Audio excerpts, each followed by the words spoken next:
प्यारे बच्चों, तो कल अपन ने पढ़ा था, इसमें इंटरफेरेंस स्टार्ट किया था कि इंटरफेरेंस जो है वो किस तरह से होता है, और उसके मैंने कुछ क्वेश्चंस स्टार्ट किए थे। तो बेसिक चीजें क्या है कि हमें याद रखना कहाँ मैक्सिमम होती है, कहाँ पे मिनिमम होती है। तो क्या याद रखोगे कि जिन पॉइंट्स पे पाथ डिफरेंस याद रखो 0, लैम्डा, 2 लैम्डा, 3 लैम्डा इस तरह से है, वहां क्या बनेगी बच्चों, मैक्सिमा। और जहां path difference lambda by 2, 3 lambda by 2, 5 lambda by 2 इस तरह से है, वहां पे क्या बनती है, मिनिमा बनती है। ठीक है, इंटेंसिटी के फॉर्मूले बताए थे, इंटेंसिटी कैसे डिपेंड करती है, सारी चीज हमने डिस्कस की थी पूरी। ठीक है, कुछ क्वेश्चंस कल मैंने स्टार्ट किए थे, तो अब इन्हीं क्वेश्चंस पे बच्चों में साउंड का इंटरफेरेंस जो है वो भी यहीं पे साथ में ले रहा हूं। कोई डिफरेंस नहीं है साउंड के इंटरफेरेंस में, बस ये कि कहां पे आवाज तेजी से आएगी, कहां, तो बस वही सारी चीजें। ठीक है, देखिए अपन एग्जांपल लेते हैं, ध्यान दो। मान लीजिए कि ये एक साउंड सोर्स है S1, ओके, और एक ये साउंड सोर्स है दूसरा S2, दोनों जैसे लाउड स्पीकर हैं, कोहेरेंट सोर्स हैं ये। कोहेरेंट सोर्स का मतलब क्या हो गया, इनके बीच जो फेज डिफरेंस है वो टाइम डिपेंडेंट नहीं है, ये कोहेरेंट सोर्सेज है। अब ये सोर्स से वेव्स यहां पे आएंगी और ये वेव्स यहां पे मान लीजिए इंटेंसिटी दे रही हैं, ये कह लो कि जैसे मान लें इस पॉइंट पे मैक्सिमा बन रही है और यहां इंटेंसिटी दे रखी है I नॉट। ओके, यहां एक मैक्सिमा है, कह दिया जाए कि there is a constructive interference at point P, there is a constructive interference at point P and the intensity at P is I naught, P पे intensity I naught है। Clear? अब इसमें से कह दिया जाए कि अगर एक सोर्स को हटा दिया जाए तो अब यहां इंटेंसिटी क्या होगी, एक सोर्स को हटा दें तो अब यहां इंटेंसिटी क्या होगी। तो बहुत से बच्चे आदि करके आ जाएंगे। देखो ध्यान देना, ये कई बार क्वेश्चन, एक ट्रिकी क्वेश्चन है ये, और एक रिजल्ट भी मैं यहां से तुम्हें बताऊंगा। देखो रिजल्ट क्या है, दोनों सोर्स S1 S2 हैं और दोनों की इंटेंसिटी सेम है। अगर नहीं दे रखी तो सेम मान लेंगे, वैसे देना चाहिए, क्वेश्चन देना चाहिए कि इनकी इंटेंसिटी सेम है और फिर जहां मैक्सिमा बन रही है वहां इंटेंसिटी I नॉट है। तो ये चीज ध्यान रखो, एक रिजल्ट है ये, अगर इसकी इंटेंसिटी में मान लेता हूं I डैश और इसकी भी I डैश है, ठीक है, इन दोनों की इंटेंसिटी अगर I डैश है और मैक्सिमम इंटेंसिटी I नॉट है, ये गिवन था, तो I डैश कितनी रही होगी, what should be the value of I dash, वो देखो पहले कि हर इंडिविजुअल सोर्स का क्या कंट्रीब्यूशन है, इसकी इंटेंसिटी क्या होगी, इसकी क्या होगी। तो आधी आधी मत कहो कि हाफ हाफ होगी, नहीं, क्योंकि मैक्सिमा की इंटेंसिटी I नॉट है और मैक्सिमा की जो इंटेंसिटी होती है वो होती है, sorry, this is root of I1 जो कि I डैश है plus root of I dash again और इसका whole square, root I1 plus root I2 का होल स्क्वायर, ये होता है ना, ये तुम्हें गिवन थी बच्चों I नॉट। क्लियर? अब रूट I डैश और रूट I डैश दोनों को सम करेंगे तो कितना आएगा, 2 रूट I डैश, और स्क्वायर करोगे तो 4I डैश। ठीक है, 4I dash equal to I naught, तो I dash equal to I naught by 4। तो I डैश की जो वैल्यू है वो I नॉट बाई 4 के बराबर होगी। अरे बस में I dash equal to I naught upon 4 रहेगा। यानी एक रिजल्ट क्या था कि अगर इंटेंसिटी की कुछ भी x है, मैक्सिमा की इंटेंसिटी अगर x है, मैक्सिमा की इंटेंसिटी अगर x है, तो दोनों इंडिविजुअल सोर्स की x/4 होगी, ना कि x/2 नहीं होगी। देखा? तो अगर मैं कह दूं यहां इंटेंसिटी I नॉट है तो अपने आप सोच रहा हूं कि भाई इसकी इंटेंसिटी भी I नॉट बाई 2 मत करना, I नॉट बाई 4 होगी और इसकी इंटेंसिटी भी I नॉट बाई 4 होगी। क्लियर? इसकी इंटेंसिटी I नॉट बाई 4 है, इसकी इंटेंसिटी I नॉट बाई 4 है और यहां मैक्सिमा की इंटेंसिटी I नॉट है। क्लियर है कि नहीं बताओ? अब क्या किया मैंने, एक सोर्स यहां से हटा दिया, जैसे एक सोर्स हटेगा तो फिर केवल अकेली एक वेव आएगी, तो कोई इंटरफेरेंस नहीं होगा, अकेली वेव से थोड़ी इंटरफेरेंस होता है, दूसरी चाहिए साथ में, वो हटा दी तुमने, तो अब इसकी जो इंटेंसिटी बस वो बच जाएगी। तो अभी तक जो इंटेंसिटी I नॉट थी, कुछ देर बाद वही intensity you will see it will be I naught by 4, ये I नॉट बाई 4 रह जाएगी। तो एक बड़ा इंपॉर्टेंट रिजल्ट मेरे को बताना था, वैसे तुमने पढ़ा भी होगा ये, अगर दोनों की इंटेंसिटी सेम है तो वो 1/4 होती है, काहे की, मैक्सिमा की, और अगर इंटेंसिटी सेम है तो मिनिमा की इंटेंसिटी क्या होगी, 0 हो जाएगी, √I1 माइनस आ जाएगा यहाँ पे। अगर ये दोनों सेम है तो फिर मिनिमा पे तो हो जाएगी 0 और मैक्सिमा पे 4 टाइम्स ऑफ इंडिविजुअल, ये होता है मिनिमा के 0 और मैक्सिमा पे 4 टाइम्स ऑफ इंडिविजुअल होता है। ठीक है बच्चों, ओके। अगला क्वेश्चन देखते हैं, ध्यान देना। देखिए अगला क्वेश्चन क्या है, ये मेरे पास एक साउंड सोर्स है, ठीक है, और एक साउंड सोर्स यहां है। किसी पॉइंट P पे ये दोनों वेव्स, इनका इंटरफेरेंस हो रहा है, जो हमें स्टडी करना है, ये पॉइंट है P।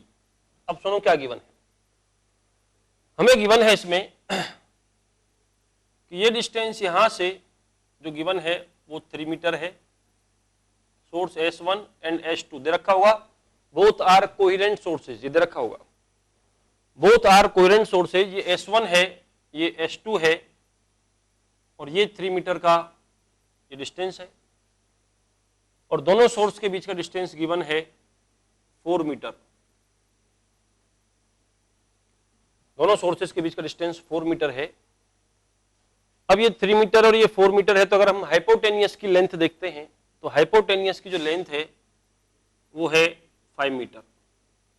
क्वेश्चन क्या था देखो, अगर तुम्हें दे रखा है कि वेलोसिटी ऑफ साउंड दे रखी है 330 मीटर पर सेकेंड, साउंड की वेलोसिटी 330 मीटर, और इसकी जो फ्रीक्वेंसी है सोर्स की वो है 165 हर्ट्ज। ये दो चीज रखें, वेलोसिटी ऑफ साउंड 330 मीटर पर सेकेंड, फ्रीक्वेंसी वो है 165 हर्ट्ज। तो पॉइंट P पे क्या होगा ये हमें बताना है, पॉइंट P पे मैक्सिमा होगी या मिनिमा होगी ये सोचना है, या नाइदर मैक्सिमा नॉर मिनिमा।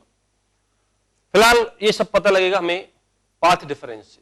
तो देखो ये 3 मीटर था, ये 4 गिवन था, तो ज्योमेट्री से मैंने ये डिस्टेंस निकाल ली, ये डिस्टेंस 5 मीटर हो गई। अगर मैं तुमसे पूछूं डेल्टा x पाथ डिफरेंस क्या होगा, इन दोनों के बीच में पाथ डिफरेंस क्या होगा, तो it will be S2P minus S1P। तो delta x equal to S2P, अपन देखें तो ये 5 मीटर है, माइनस ये 3 मीटर है, तो ये हो जाएगा 2 मीटर। पाथ डिफरेंस 2 मीटर है। अब पाथ डिफरेंस 2 मीटर है, ये कितना है, 0 लैम्डा 2 लैम्डा कितना है वो देखें। तो पहले लैम्डा निकालने अपन, ये जो वेव जा रही हैं दोनों वेव्स, यहां से जो वेव्स जाएंगी इनका वेवलेंथ क्या है, तो V equal to F into lambda या n लैम्डा जैसे भी तुम बोलते हो। V कितना है 330 equal to frequency into lambda, और लैम्डा यानी फ्रीक्वेंसी दे रखा हमें 165 इंटू लैम्डा। तो लैम्डा जो होगा यहां say that will B 330 upon 165, ये आ जाएगा कितना 2 मीटर। अब लकीली देखो ध्यान से कि जो पाथ डिफरेंस भी 2 मीटर है और लैम्डा भी 2 मीटर है, तो पाथ डिफरेंस लैम्डा के बराबर आ गया। और तुम्हें पता है कि अगर पाथ डिफरेंस 0 हो या लैम्डा के बराबर हो या 2 लैम्डा हो या 3 लैम्डा हो, इंटीजर मल्टीपल ऑफ लैम्डा अगर होता है पाथ डिफरेंस, अगर path difference integer multiple of lambda है तो डेफिनेटली यहां पर फिर क्या होगा कि यहां पे जो है मैक्सिमा बनेगी। तो लकीली यहां पे पाथ डिफरेंस और लैम्डा बराबर आ गए। सपोज ये लैम्डा इसकी 1 मीटर होती है, अगर वेवलेंथ 1 मीटर होती, तुम तो क्या करो, सीधी सी बात है, जब पाथ डिफरेंस को n या कुछ भी p टाइम्स ऑफ लैम्डा लिख लो, लैम्डा का कितना मल्टीपल है ये देख लो। अब जैसे इस क्वेश्चन में पाथ डिफरेंस 2 था और p इंटू ये भी 2 था और p कितना जाएगा से 1, तो पाथ डिफरेंस 1 लैम्डा है, तो ये मैक्सिमा। अगर ये जैसे मैं कहता कि मान लो 1 मीटर की वेवलेंथ होती, सपोज मैं कुछ डाटा चेंज करके वेवलेंथ को 1 मीटर कर दूं, तो अब तुम क्या करोगे, पाथ डिफरेंस कितना था 2 metre equal to p times of lambda, यानी path difference 2 equal to, sorry ये 4 मीटर होता, सपोज 4 मीटर होता तो मैं क्या लिखता, डेल्टा एक्स क्या है 4 equal to p times of और लैम्डा। पाथ डिफरेंस कितना तुम्हारा 2 equal to p times of lambda, तो p कितना था बताओ, लैम्डा 4 हो गया, तो p कितना था 1/2, तो फिर पाथ डिफरेंस ये 4 है लेमडा 4 है और पाथ डिफरेंस 2 है, जो कि लेमडा बाई 2 के बराबर, इसका अपॉन 2 करोगे तो पाथ डिफरेंस आ रहा है। तो मैं यही कह रहा हूं, तो फिर यहां मिनिमम बन जाती है। Is it clear? तो ये बस सोचने वाली चीजें हैं कि पाथ डिफरेंस लेमडा के कितना टाइम्स है। अगर path difference 1 into lambda, 2 into lambda, 3 into lambda, n into lambda integer में आ गया तो तुरंत कह दो वहां मैक्सिमम होगी। अब जैसे आगे इंटेंसिटी बोल दूं मैं कि इसकी इंटेंसिटी आई नोट है, इसकी इंटेंसिटी आई नोट है, तो यहाँ इंटेंसिटी क्या होगी, तो तुम्हें क्लियर कट पता है कि यार यहाँ मैक्सिमम बन रही है, और मैक्सिमम अगर बन रही है तो इसकी इंटेंसिटी आई नोट और इसकी इंटेंसिटी आई नोट है, तो यहाँ जो रिजल्टेंट क्या होगी 4 आई नोट हो जाएगी। आ रही बात समझ में? इस क्वेश्चन को ऐसे ही पूछ सकता था कि अगर दोनों सोर्स की इंटेंसिटी आई नोट है तो पी पे इंटेंसिटी बताओ, तो पहले तो चेक करना पड़ेगा कि पी पे क्या बन रहा है, और अगर चेक कर लोगे तो उसके बाद फिर इंटेंसिटी का अपन देख सकते हैं। अगर मैक्सिमम बन रही है तो डायरेक्ट कह दो इंटेंसिटी क्या होगी 4 आई नोट होगी, और मिनिमम बनती तो 0, इसकी और इसकी क्या होती 0 हो जाती फिर यहाँ पे। ठीक है, अगला क्वेश्चन देखिए ध्यान से समझना। अगला क्वेश्चन क्या है, नेक्स्ट एग्जांपल देखते हैं अपन। जैसे मान लीजिए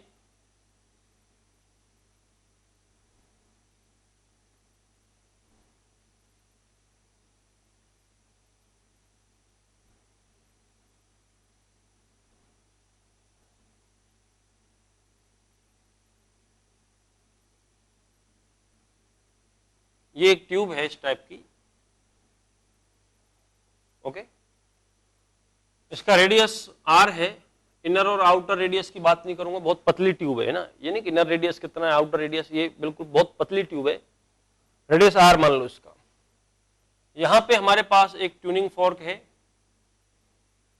जिसको मैं वाइब्रेट करूंगा तो इससे लैम्डा वेवलेंथ की वेव निकल रही, यहां से लैम्डा वेवलेंथ की वेव है, और यहां पे कोई आदमी इसको कान लगा के यहां से सुन रहा है। ठीक है, तो क्वेश्चन ये कि what should be the minimum value of R, समझ रहा, what should be the minimum value of R, question ये है minimum value of R so that person can hear a maxima। R की मिनिमम वैल्यू क्या होनी चाहिए कि एक आदमी यहां पे मैक्सिमा सुन सके। देखो क्वेश्चन में अगर कभी भी पूछा है कि मैक्सिमा सुन ले, मिनिमम सुन ले, तो ये तो क्लियर हो जाएगा कि भाई क्वेश्चन इंटरफेरेंस का है, बात समझना। अगर क्वेश्चन में कि भाई कहां मैक्सिमा सुनेगा, कहां मिनिमम होगी, या कुछ भी मैक्सिमम मिनिमम के बारे में बात है, तो क्लियर होगा क्वेश्चन इंटरफेरेंस का है। अब इंटरफेरेंस के लिए दो वेव चाहिए। अब वो दो वेव, अब तक तो हमने दो सोर्स रखे थे कि S1 से जा रहा है, एक S2 से जा रहा है, अब तक तो हमने क्लियर कट दो सोर्स रखे थे। अब सोर्स यहां है तो पहले तो ये देखो वो कौन सी दो वेव हैं जिनमें इंटरफेरेंस हो रहा है। तो यहां से रास्ता बना हुआ, देखो यहां तक वेव साथ चलेंगी, कोई दिक्कत नहीं, यहां तक साथ चलेंगी। उसके बाद यहां से एक वेव तो चली जाएगी डायमीटर पे, और एक वेव यहां से जो है इसका कुछ एनर्जी इस हाफ सर्किल में या इस सेमी सर्कुलर ट्यूब में आएगी, और उसके बाद फिर साथ चलेंगी। तो जो पाथ डिफरेंस होना होगा वो यही हो जाएगा। कैसे कि एनर्जी का कुछ पार्ट तो डायमीटर पे चला गया सीधा, और कुछ पार्ट इसके सरकमफेरेंस पे होके आया है। ये दो वेव वो होंगी जिनका इंटरफेरेंस होगा, ये वो दो वेव हैं जिनका इंटरफेरेंस होगा। एक वेव सीधी जाएगी इस तरह से, और एक वेव यहां से इस रास्ते पे होती हुई इस तरह से चली जाएगी। अब मुझे बताओ पाथ डिफरेंस तुम्हें दिख रहा है कि नहीं बताओ। ये वेव क्या कहेगी कि भाई ये तुम कितना चल के आए हो 2r, इसका जो पाथ है यहां से यहां तक कितना है 2r है। जैसे डिस्प्लेसमेंट और डिस्टेंस पढ़ते थे ना अपन, तो यहां से यहां तक एक वेव सीधी गई, वो तो 2r चल के गई, और ये जो वेव है इधर से आई है, ये क्या क्लेम करेगी कि भाई मैं पाई r चल के आया हूं। ये इसका क्या है सेमी सर्कमफेरेंस हो गया, और डेफिनेटली नीचे वाली वेव है वो ज्यादा चल के आई है। तो इनका पाथ डिफरेंस कान तक पहुंचने से पहले, इसका जो कान है इस कान तक पहुंचने से पहले जो पाथ डिफरेंस हो चुका है वो कितना हो गया था, पाई r माइनस 2r, ये पाथ डिफरेंस हो गया। यानी this is our delta x, ये डेल्टा x होगा।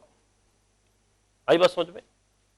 तो डेल्टा x इक्वल टू क्या जाएगा बताओ, r into pi minus 2। Delta x equal to R into pi minus two, ये पाथ डिफरेंस होगा। और अब तुम्हें चाहिए कि ये मैक्सिमा बने तो R into pi minus two ये होना चाहिए लैम्डा 2 लैम्डा 3, जीरो तो नहीं हो सकता, देखो है ना, जीरो तो एक्सेप्टेबल सॉल्यूशन नहीं है, आर इक्वल टू जीरो आ जाएगा, यानी रेडियस से जीरो हो जाएगी तो कोई मतलब नहीं है उससे ना, तो इसलिए ये लैम्डा 2 लैम्डा 3 लैम्डा 4 लैम्डा ऐसे होना चाहिए। अब तुम्हें चाहिए आर की मिनिमम वैल्यू, क्वेश्चन में होगा कि what should be the minimum value of R, तो मिनिमम वैल्यू के लिए अब इसको मैं लैम्डा के इक्वल कर दूं, और ज्यादा वैल्यू लूंगा तो आर की वैल्यू और ज्यादा आएगी ना, तो आर मिनिमम के लिए तो बच्चों आर मिनिमम आएगा lambda divided by pi minus two, pi मतलब समझते हो 180 मत कर देना, 180 डिग्री है ना, ये डिस्टेंस है तो ये 3.14, तो लैम्डा अपॉन 3.14 माइनस टू, ये मिनिमम रेडियस अगर होगी तो क्या होगा, ये मैक्सिमम सुन पाएगा। 2 लैम्डा करोगे तो थोड़ी रेडियस और बढ़ा दो फिर मैक्सिमम आ जाएगी, इस तरह से, ठीक है। तो एक अच्छा क्वेश्चन था बच्चों जिसमें हम ज्योमेट्री की मदद से पाथ डिफरेंस निकाल रहे हैं, देखो ठीक है, ज्योमेट्री की मदद से पाथ डिफरेंस निकाल रहे हैं। अब समझो इसके बाद अगला क्वेश्चन क्या है, अगला क्वेश्चन देखते हैं।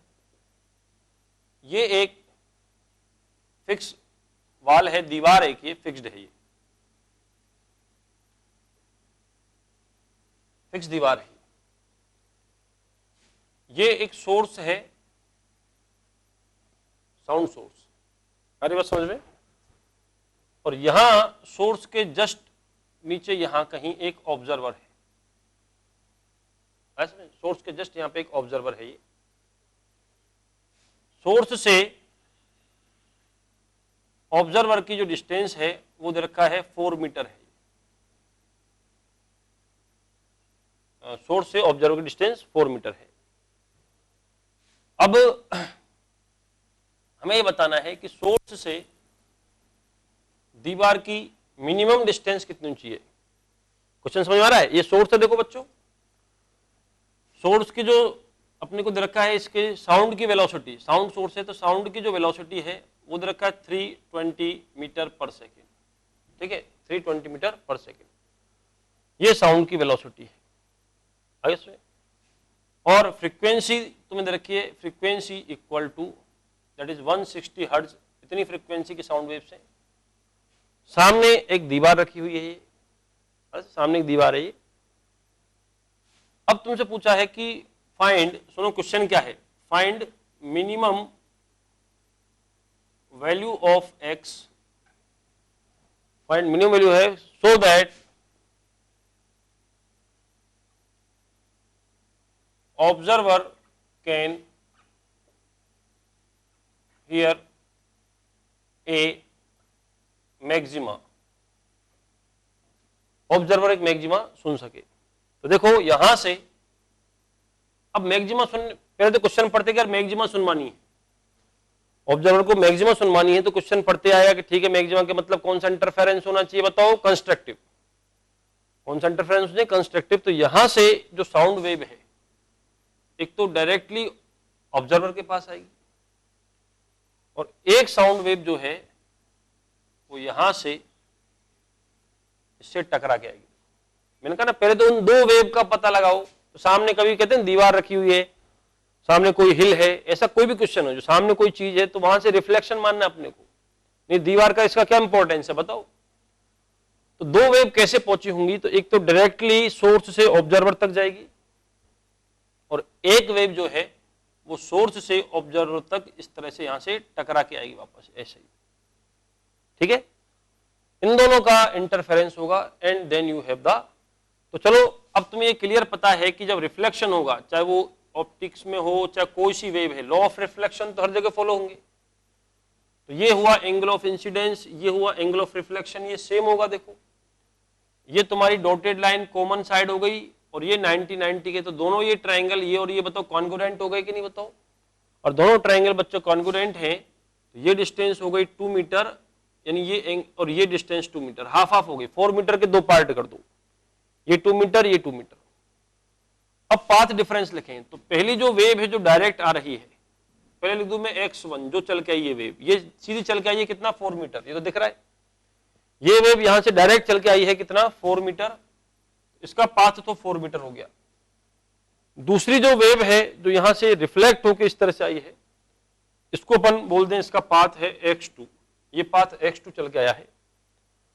तो ये अगर 2 मीटर है और ये मान लीजिए x है, तो ये आ जाएगा root of x square plus 4 और ये होगा root of x square plus 4 Pythagoras theorem से। तो इसका जो पाथ हो गया देखो root of x square plus 4, तो twice of root of x square plus 4।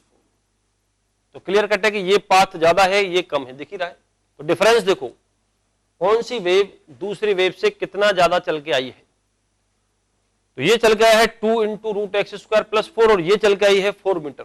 तो पाथ डिफरेंस जो होगा वो अपन देखें तो that will be 2 into root of x square plus 4 minus 4, sorry हाँ माइनस 4, ठीक है ये वाला पाथ, और माइनस ये तो सीधा कितना है 4 है, और it should be equal to, minimum पूछा है नहीं तो मिनिमम के लिए या मैक्सिमम बननी चाहिए। तो मैक्सिमम होने के लिए या तो उसको अपन 0 करें, तो इसको अगर तुम 0 करते हो तो सॉल्यूशन क्या आएगा x इक्वल टू 0। तो एक्सेप्टेबल है नहीं कि यार दीवार और सोर्स यहीं पे चिपका दे, बिल्कुल 0 करके देखो नो डाउट, फिर सॉल्यूशन पे भी गौर करो कि x इक्वल टू 0 एक्सेप्टेबल नहीं है ना। तो अगला देखो तो मैक्सिमम कब बनती है, तो 0 पे, या तो पार्ट डिफरेंस 0 हो, तो 0 से हमारा काम नहीं चल रहा है। तो फिर अगला क्या हो, लैम्डा हो 2 लैम्डा, तो लैम्डा लेते हैं अपन यहाँ पे इक्वल टू लैम्डा, और लैम्डा की वैल्यू यहां से आएगी क्योंकि तुम्हें वेलोसिटी ऑफ साउंड गिवन है, फ्रीक्वेंसी गिवन है। तो 320 इक्वल टू, ये 320 V equal to N lambda. तो यहां से देखो लैम्डा 2 मीटर आ गया बच्चों। तो 2 into under root of x square plus 4 minus 4 equal to, और कितना आएगा ये 2। तो उसको इधर ले जाऊं तो 2 into root of x square plus 4 equal to 6। तो 2 से ये कैंसिल हो जाएगा 3 टाइम्स, और स्क्वायर कर दो दोनों तरफ का। तो x square plus 4 equal to, इसका स्क्वायर करो कितना आएगा 9। एक्स स्क्वायर इक्वल टू आ गया 5, तो x equal to under root 5। तो यहां से हम एक्स की वैल्यू फाइंड आउट कर सकते हैं। क्लियर? ये भी एक अच्छा क्वेश्चन, यानी कई क्वेश्चनों में हमें खुद को सोचना पड़ता है कि दो वेव कौन कौन सी हैं जिनके इंटरफेरेंस की वजह से मैक्सिमा मिनिमा ये सुनवाना चाह रहा है। जैसे एक क्वेश्चन और लेता हूं मैं, फिर आगे बढ़ूंगा यहां से। और बच्चों तुम ये साउंड वेव का जो इंटरफेरेंस है और जो सिंपल इंटरफेरेंस है, जितने भी इंटरफेरेंस है 11th में दो ही हैं, एक तो स्ट्रिंग वेव में होगा थोड़ा सा, और मैक्सिमम तो ये साउंड वेव में होता है ना। तो वो सारे क्वेश्चन ट्राई करना एक बार, है ना। कई क्वेश्चन ऐसे, जैसे मान लो कि भाई एक ये सर्कल है, एक इमेजिनरी सर्कल है, ऐसे क्वेश्चन देखना, और इस सर्कल पे दो साउंड सोर्स रखे हैं। ये पहला सोर्स है S1, ये दूसरा सोर्स है S2। दोनों सोर्स के बीच का डिस्टेंस गिवन है 2 लैम्डा, दोनों सोर्स 2 लैम्डा पे रखे हुए, और दोनों सोर्सों को मिलाने वाली लाइन का जो मिड पॉइंट है, दोनों सोर्सों को जो लाइन ज्वाइन कर रही है, वो ज्वाइनिंग लाइन का जो मिड पॉइंट होगा, वो मिड पॉइंट इसका जो है वो सर्कल का सेंटर गिवन है। ठीक है बच्चों? तो मुझे ये बताना है कि अगर एक ऑब्जर्वर इस पूरे सर्कल पे चक्कर लगाए, ध्यान देना, अगर एक ऑब्जर्वर इस पूरे सर्कल पे चक्कर लगाए यहां से लेके यहां तक, तो पूरे रास्ते में उसको कितनी तो मैक्सिमा मिलेंगी और कितनी मिनिमा मिलेंगी, ये हमें फाइंड आउट करना है। ऐसे क्वेश्चन तुम कई बार देखोगे। ओके, तो चलो शुरू करते हैं कि पूरे सर्कल पे कितनी मैक्सिमा होंगी और कितनी मिनिमा होंगी, ये अपन देखें। तो लेट अस सी, ये पॉइंट है A, ये पॉइंट है B, ठीक है। अब ये डिस्टेंस 2 लैम्डा है। चलो A से शुरू करते हैं। पहले A पे वेव पहुंचा के देखो आराम से। एक वेव तो जाएगी S2 से, देखो दिख रहा है, एक वेव तो जाएगी S2 से और एक जाएगी S1 से। ध्यान से देखो, एक तो S1 से पहुंचेगी और एक S2 से। तो ये तो कुछ जो चल के आएगी, तो S1 से जो चल के आएगी, ये वाला S1 है, तो S1 से जो चल के आएगी वो 2 लैम्डा प्लस इसके बराबर, यानी वो 2 लैम्डा एक्स्ट्रा चलेगी। देखो यहां से जाएगी और एक 2 लैम्डा पीछे से आ रही है, तो ये तुम्हें दिख रहा होगा कि S1 से जो वेव आएगी A पर, वो 2 लैम्डा ज्यादा चल के आई है। यानी यहां पाथ डिफरेंस, पहले पाथ डिफरेंस लिख ले, डेल्टा एक्स 2 लैम्डा है ए पे। अब यहां कितना है, यहां कितना है, उसका आइडिया कैसे लगेगा? अब यहां पे आ जाओ बिल्कुल इस पॉइंट पे। इस पॉइंट पे एक बार वेव भेज के देखना। एक तो वेव जाएगी S1 से, देखो सब दिख रहा है, S1 से जाएगी, और एक वेव जाएगी S2 से। बोलो पाथ डिफरेंस कितना है? 0। दोनों कॉन्ग्रुएंट ट्रायंगल हो गए, जितना डिस्टेंस ये हाइपोटेनियस है उतना हाइपोटेनियस ये है ना, तो यहां पाथ डिफरेंस हो गया 0। समझना। अब इसके बाद यहां अपन देखते पॉइंट बी पे। तो पॉइंट बी पे अगर बात करोगे तो S1 से वेव इधर से जाएगी और एक S2, तो इस बार यहां पाथ डिफरेंस वही 2 लैम्डा होगा, बस ये कि S2 वाली ज्यादा चल के आएगी। और ये तो मैटर नहीं करता ना कौन सी वेव ज्यादा चल के आई है, मैटर ये करता है पाथ डिफरेंस कितना है। तो इसलिए यहां भी पाथ डिफरेंस डेल्टा एक्स कितना होगा? 2 लैम्डा। और सिमिलरली अगर नीचे देखोगे तो यहां जो पाथ डिफरेंस है डेल्टा एक्स, वो क्या होगा? 0 होगा। अब सुनो, अब ध्यान देना कि यहां पाथ डिफरेंस 2 लैम्डा है, और ध्यान से देखो ये पाथ डिफरेंस घटते घटते 0 हो गया। यहां पाथ डिफरेंस 2 लैम्डा था और पाथ डिफरेंस यहां घटते घटते कितना हो गया? 0 हो गया। तो अगर पाथ डिफरेंस यहां 0 हो गया तो रास्ते में कौन कौन से इंपॉर्टेंट पॉइंट पड़े होंगे पता है तुम्हें? ये 2 लैम्डा से 0 होना। तो रास्ते में सबसे पहले जैसे 0 से आगे अपन देखेंगे यहां कहीं लैम्डा बाई 2 हुआ होगा जहां मिनिमम बनती है, सोचो। और आगे बढ़ो, यहां पाथ डिफरेंस लैम्डा हुआ होगा कहीं जहां मैक्सिमम बनती है। फिर और आगे बढ़े, यहां 3 लैम्डा बाई 2, आधा आधा लैम्डा बढ़े ना, 0.5 लैम्डा, लैम्डा 1.5, 2, फिर 2.5, फिर 3। तो यहां क्या होगा? फिर मिनिमा बनेगी, और फिर यहां 2 लैम्डा हो गया। तो लिखते जाओ, यहां पे क्या है? मैक्सिमा। किसी इस एंगल पे जब यहां से वेव जाएंगी दोनों ऐसे, तो यहां क्या बनेगी? मिनिमा।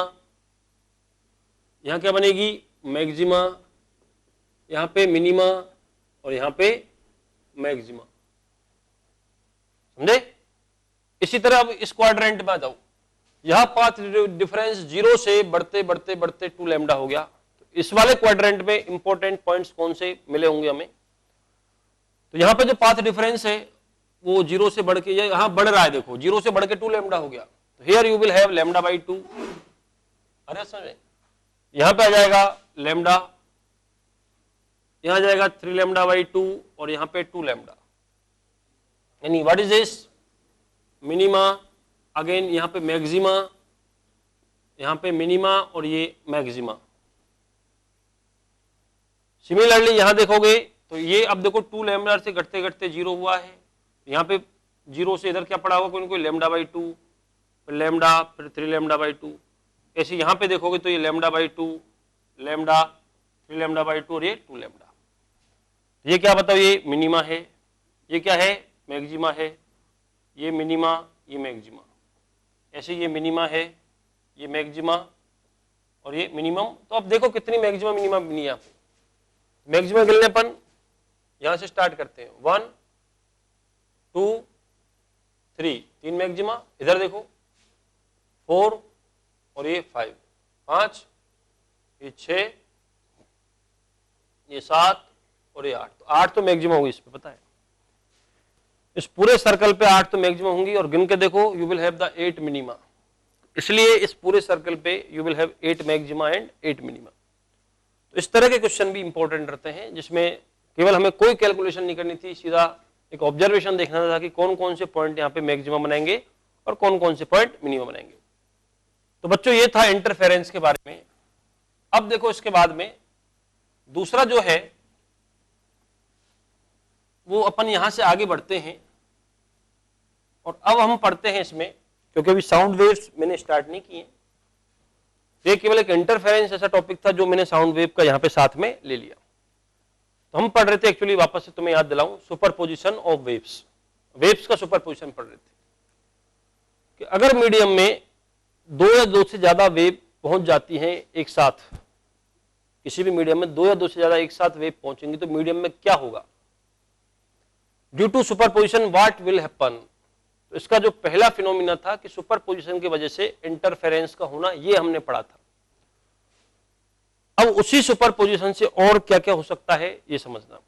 लेकिन हर फिनोमिना होने के लिए अलग अलग कंडीशन होती है। जैसे तुमने देखा इंटरफेरेंस अगर होना है, अगर इंटरफेरेंस होना है तो इसके लिए क्या कंडीशंस है? इंटरफेरेंस के लिए ध्यान देना, इंटरफेरेंस के लिए जैसे मैंने कहा कि भाई दोनों की फ्रीक्वेंसी सेम होनी चाहिए, दोनों का वेवलेंथ सेम होना चाहिए, दोनों एक ही डायरेक्शन में मूव करनी चाहिए, और सबसे बड़ी बात कोहेरेंट वेव्स होनी चाहिए। कोहेरेंट वेव समझते हो? इन दोनों जो वेव्स हैं वो उनका जो फेज डिफरेंस है, दोनों के बीच जो फेज डिफरेंस होगा वो टाइम डिपेंडेंट नहीं होना चाहिए। तो इसको बोलते हैं अपन कोहेरेंट वेव। ठीक है बच्चों, तो चलो अब इसके आगे बढ़ते हैं। अब हम पढ़ेंगे इसमें कि इसी सुपरपोजिशन की वजह से जो अगले फिनोमिना है वो हालांकि बीट्स है, लेकिन बीट्स पढ़ा हुआ मैं साउंड वेव्स में। मैंने कहा ना 3 चीजें पढ़नी है, एक तो इंटरफेरेंस, स्ट्रिंग वेव का इंटरफेरेंस और साउंड वेव का इंटरफेरेंस, वो दोनों एक साथ मैंने यहां ले लिए। अब साउंड वेव में इंटरफेरेंस नहीं पढ़ाऊंगा। उसके बाद इंटरफेरेंस के बाद था बीट्स, तो बीट्स केवल साउंड वेव्स में बनते हैं, तो जब मैं साउंड वेव्स लूंगा इसके बाद वहां ये पढ़ाऊंगा। और तीसरा है स्टैंडिंग वेव्स। तो जो स्टैंडिंग वेव्स हैं वो क्या है इसके बारे में अपन समझते हैं, लेकिन उससे पहले एक चीज अपन देखते हैं बच्चों कि जब वेव्स एक मीडियम से, ये स्ट्रिंग वेव की बात कर रहा हूं, एक मीडियम से दूसरे मीडियम में जाती हैं, जैसे तुमने रे ऑप्टिक्स में मैंने पढ़ाया था, याद है? रे ऑप्टिक्स की तुम्हें ध्यान दिलाता हूं कि जैसे मान लीजिए ये है एयर, ऑप्टिक्स में सभी मैंने लिया था क्लास में, इधर मान लो वाटर है, तो कोई भी डेंसर मीडियम है, तो जब कोई भी एक इंसिडेंट रे एक मीडियम से दूसरे मीडियम में जाती है, एक मीडियम से दूसरे मीडियम में जाती है, तो कुछ पार्ट इसका रिफ्लेक्ट होता है और कुछ पार्ट इसका रिफ्रैक्ट होता है। बच्चों यही फिनोमिना, ये कौन सी वेव है? चलो ये है इंसिडेंट वेव, ये है रिफ्लेक्टेड वेव और ये है रिफ्रैक्टेड वेव। ठीक है, ये इंसिडेंट रे है, ये रिफ्लेक्टेड रे है, ये रिफ्रैक्टेड रे है। तो जैसे ऑप्टिक्स में होता था उसी तरह सेम टू सेम हर वेव के साथ ये होता है। कोई सी वेव ले लीजिए, any wave if you will see, अगर कोई भी वेव एक मीडियम से दूसरे मीडियम में जाएगी, कोई भी वेव एक मीडियम से दूसरे मीडियम में जाएगी बच्चों, तो उसका कुछ पार्ट तो आगे बढ़ जाता है और कुछ पार्ट लौट के वापस आ जाता है। कुछ पार्ट का मतलब एनर्जी, जैसे 100 जूल एनर्जी आई मान लो, तो मान लो 80 जूल इधर गई और मान लो 20 जूल इधर चली गई। ऐसा ही वेव्स ऑन स्ट्रिंग में होता है, ध्यान देना। तो यहां पे एक छोटा सा टॉपिक मैं पहले डिस्कस करता हूं, वो है reflection and transmission of wave. ध्यान देना सर, ये मेरे पास एक स्ट्रिंग है, ध्यान से समझना, ठीक है? या चलो ऐसे बना ले अपन, ये एक स्ट्रिंग है, is it clear? Tight string, और इसके साथ में ये बाउंड्री है दो मीडियम्स की। मीडियम मतलब ये स्ट्रिंग और इसके साथ दूसरी स्ट्रिंग जुड़ी हुई है। ये मान लो पतली स्ट्रिंग है, ठीक है? दोनों टाइट स्ट्रिंग है। बच्चों ध्यान से समझना बिल्कुल। Reflection and transmission of string waves, ये टॉपिक है। इसके बाद में स्टैंडिंग वेव शुरू करूंगा, है ना? Reflection and transmission of string wave, ये स्ट्रिंग 1 है, ये स्ट्रिंग 2 है। दो अलग अलग मीडियम हो गए। मीडियम मतलब ये नहीं कि इधर एयर है कि इधर वाटर है, क्या रस्सी पानी में डूबी है। मीडियम का मतलब किससे है? स्ट्रिंग से। भाई मीडियम बदलना कैसे कहते हो तुम? चलो बताओ। एक वेव एक मीडियम से दूसरे मीडियम में गई, मीडियम बदलने का मतलब है मेन बात उसकी वेलोसिटी चेंज हो गई। तो अब इस स्ट्रिंग पे वेव की वेलोसिटी अलग है, इस स्ट्रिंग पे वेव की वेलोसिटी अलग है, तो हम कहेंगे कि ये जो वेव है जो तुम यहां जनरेट करोगे, मान लो हमने इस तरह से एक वेव जनरेट की, ठीक है? सॉरी, इस तरह से मान लो हमने एक कोई भी एक वेव पल्स जनरेट किया इसे यहां से, तो ये इंसिडेंट वेव हो गई जो इस तरह से आगे बढ़ेगी इसमें। तो ये स्ट्रिंग 1 इसके लिए पहला मीडियम है और ये स्ट्रिंग इसके लिए दूसरा मीडियम है। और इसमें भी वही रेयर मीडियम डेंसर मीडियम होते हैं। कैसे कि यहां सबसे पहला काम क्या बच्चों, सुनो, सबसे पहले दोनों स्ट्रिंग्स में वेव की वेलोसिटी निकालो। यहां जो वेलोसिटी होगी v1 वो होगी √T1 बाई m1, पढ़ाया था। पहला काम यही है कि इनमें पहचानो कि कौन सी डेंसर मीडियम है, कौन सा रेयर मीडियम है, और उसका पता लगता है वेलोसिटी से। पता है तुम्हें ऑप्टिक्स में जहां वेलोसिटी ज्यादा है, कंपैरेटिवली जहां वेलोसिटी ज्यादा है वो रेयरर मीडियम होगा, और जहां वेलोसिटी कम है वो डेंसर मीडियम होगा। इसकी थिकनेस न इसकी शेप इनसे कोई पता नहीं लगता है। वेलोसिटी निकालो कि इस स्ट्रिंग पे वेलोसिटी कितनी है और इस स्ट्रिंग पे वेलोसिटी कितनी है। v2 इक्वल टू इसमें जो भी टेंशन है T2 डिवाइडेड बाई m2, वो सब क्वेश्चन में गिवन हुआ। तो मान लो मैंने कंपेयर किया और मुझे ये मिला, सपोज मेरे को ये मिला कि v1 is greater than v2, यानी ये डेंसर मीडियम हो, sorry v1 greater than v2, यहां वेलोसिटी ज्यादा है तो ये रेयरर हो गया और ये हो गया डेंसर, और अगर उल्टा है तो ये डेंसर होगा फिर वो रेयरर मीडियम होगा। तो पहले डिसाइड करना है कौन सा डेंसर कौन सा रेयर है। अब बात शुरू होती है कि यहां से मान लो एक वेव जा रही है वाई इंसिडेंस, इंसिडेंस वेव ये जा रही, इंसिडेंट वेव यहां से जा रही है जिसकी इक्वेशन है Y incidence equal to A incidence. Incidence ये क्या है, sine of omega T minus K X. बच्चों ए इंसिडेंस क्या है बताओ, ए इंसिडेंस क्या है, इंसिडेंट वेव का amplitude equal to A incidence into sine of omega T minus K X. ये इंसिडेंट वेव की इक्वेशन है, this is the equation of the incident wave. ये वेव इस मीडियम में चलती रहेगी, ये मीडियम मतलब इस रस्सी पे ये एनर्जी आगे बढ़ती रहेगी इस तरह से, और यहां अब वही होगा, ये बाउंड्री लाइन होगी, यहां से दो मीडियम सेपरेट हो रहे हैं, ये बाउंड्री लाइन है, यहां से दो मीडियम सेपरेट होंगे, इधर एनर्जी का कुछ पार्ट यहां आगे बढ़ जाएगा इस तरह से, ये है वाई ट्रांसमिटेड, ट्रांसमिट वेव की इक्वेशन बनाऊंगा मैं, और कुछ एनर्जी इसमें वापस आएगी, उसको बोलेंगे अपन वाई रिफ्लेक्टेड वेव। ये दो इक्वेशन रिक्वायर्ड है। मेन मुद्दा ये है कि भाई अगर इंसिडेंट वेव का एम्पलीट्यूड ए आई है तो जो ट्रांसमिट वेव है उसका एम्पलीट्यूड क्या होगा, और जो रिफ्लेक्टेड वेव है उसका एम्पलीट्यूड क्या होगा। पहले तो एम्पलीट्यूड पर डिस्कस करेंगे अपन। अगर इंसिडेंट वेव का एम्पलीट्यूड ए आई है तो रिफ्लेक्टेड वेव और ट्रांसमिट वेव का जो है एम्पलीट्यूड क्या होगा। दूसरा, और ये मानते हो कि हमें वेलोसिटी मालूम है, सबसे पहले वेलोसिटी पता लगाओ, इस स्ट्रिंग पे वेव की वेलोसिटी क्या होगी और इस स्ट्रिंग पे वेव की वेलोसिटी क्या होगी। पहले वेलोसिटी का पता लगाना अपने को, वाई रिफ्लेक्टेड है ना, तो वाई रिफ्लेक्टेड और वाई ट्रांस, तो पहले एम्पलीट्यूड पे बात करनी है। फिर क्या ओमेगा, अगर इसकी फ्रिक्वेंसी है, एंगुलर फ्रिक्वेंसी ओमेगा है, तो जो वेव इधर जाएगी उसकी फ्रिक्वेंसी ओमेगा होगी क्या, या फ्रिक्वेंसी अलग होगी। और अगर इसका प्रोपेगेशन कांस्टेंट यानी वेवलेंथ से रिलेटेड है, ये 2 पाई बाई लैम्डा है तो इधर 2 पाई बाई लैम्डा डैश आएगा या क्या आएगा, वो सारी चीज अपन देखेंगे ना। इन कुल मिला के हम ये जानना चाह रहे हैं कि अगर इंसिडेंट वेव की इक्वेशन गिवन है, किसी स्ट्रिंग यानी कोई वेव एक स्ट्रिंग से दूसरी स्ट्रिंग पे जाती है, वो ये बिल्कुल लाइट का कॉन्सेप्ट है कि जैसे एयर से वाटर में लाइट वेव जा रही है तो कुछ पार्ट रिफ्लेक्ट होगा, ऐसे यहां पे कुछ पार्ट रिफ्लेक्ट हो जाएगा और कुछ पार्ट वहां, उसको नाम देते हैं रिफ्रैक्शन या उसको ट्रांसमिशन कह दो, बात वही है, एक मीडियम से दूसरे मीडियम में कुछ एनर्जी चलेगी। तो हमें एनर्जी, फ्रीक्वेंसी, लैम्डा और इन सब पे बात करनी है, यानी कुल मिला के इन दो वेव्स की इक्वेशन निकालिए।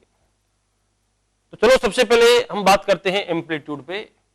अगर इंसिडेंट वेव का एम्पलीट्यूड ए आई है तो जो रिफ्रैक्टेड वेव होगी उसका एम्पलीट्यूड क्या होगा। तो इसको अपन एनर्जी कंजर्वेशन से ला सकते हैं कि टोटल जो एनर्जी है, टोटल एनर्जी दो पार्टों में डिवाइड होगी। अरे टोटल जो पावर यहां से जनरेट हो रही, पावर जो डिलीवर है, आई can say that power of incident wave should be equal to power of reflected wave plus power of refracted wave. जो भी एनर्जी पर सेकेंड यहां पे आई, जैसे 100 जूल पर सेकेंड आया मान लो यहां पे, तो उस 100 जूल में से कुछ पार्ट आगे चला जाएगा और कुछ पार्ट वापस आ जाएगा। अरे समझ में? तो इसको जब सॉल्व करते हैं 2-3 इक्वेशन बना के, तो इसको सॉल्व करने पे जो हमारे पास सामने आएगा, तो बच्चों एक ट्रांसमिट वेव का जो एम्पलीट्यूड है, ट्रांसमिट वेव का एम्पलीट्यूड क्या होगा 2v2, ट्रांसमिट वेव का एम्पलीट्यूड होगा 2v2 divided by v1 plus v2 into a of the incident wave, और रिफ्लेक्टेड वेव का होगा v2 minus v1 upon v1 plus v2 into a incident. अब मैं ये कह रहा हूं अगर v1 ग्रेटर देन v2 हो, यानी ये रेयरर मीडियम है, ये डेंसर मीडियम है, तो ध्यान से देखो अगर v1 ग्रेटर देन v2 होगा तो a रिफ्लेक्टेड क्या आएगा बताओ, नेगेटिव आएगा। ये बड़ी इंपॉर्टेंट बात है कि अगर वेव रेयरर मीडियम से डेंसर मीडियम में जा रही है, यानी उसका रिफ्लेक्शन अगर डेंसर मीडियम, सामने जो मीडियम वो डेंसर है, तो रिफ्लेक्शन के बाद इसका एम्पलीट्यूड नेगेटिव आने का मीनिंग क्या है कि अगर ये इस तरह से वेव जा रही है तो जब ये वापस लौटेगी तो ये अपनी शेप को क्या करेगी, चेंज कर लेगी। अगर नेगेटिव में जा रही है तो उधर से पॉजिटिव में आएगी। तो दोनों फॉर्मूले याद होने चाहिए बिल्कुल। पहली बात तो ट्रांसमिट वेव, तो ट्रांसमिट वेव का जो एम्पलीट्यूड है वो तो क्या होगा बताओ, 2v2 upon v1 plus v2, 2v2 upon v1 plus v2 into a incident, और जो रिफ्लेक्टेड वेव का होगा that will be v2 minus v1 upon v1 plus v2 into a incident. और इसमें ध्यान रखना कि अगर कि देखो जो ट्रांसमिट वेव है, ट्रांसमिट वेव का एम्पलीट्यूड कभी नेगेटिव नहीं होगा, यानी सामने मीडियम चाहे डेंसर है चाहे रेयर है, जो शेप इंसिडेंट रे की है वही शेप इसकी ट्रांसमिट वेव की होगी। रिफ्लेक्टेड वेव में फर्क पड़ सकता है। रिफ्लेक्टेड वेव में क्या है कि अगर सामने रिफ्लेक्शन डेंसर मीडियम से हुआ है, ध्यान देना, अगर रिफ्लेक्शन डेंसर मीडियम से हुआ है तो वो एक तरह से उसकी जो है शेप जस्ट पाई के उस पर आ जाएगी, यानी फेज डिफरेंस पाई का आ जाएगा। और अगर इधर डेंसर होता और इधर रेयरर होता तो फिर जो रिफ्लेक्टेड वेव है वो सेम फेज में आती है। तो ये दोनों इंपॉर्टेंट फॉर्मूले हैं, ट्रांसमिट वेव का एम्पलीट्यूड और ये रिफ्लेक्टेड वेव का एम्पलीट्यूड है। तो ठीक है बच्चों, अब अगली क्लास में मैं यहां से आगे बढ़ूंगा, इसका कुछ क्वेश्चन कराऊंगा और फिर अपन स्टैंडिंग वेव शुरू करेंगे। ठीक है, तो गुड बाय।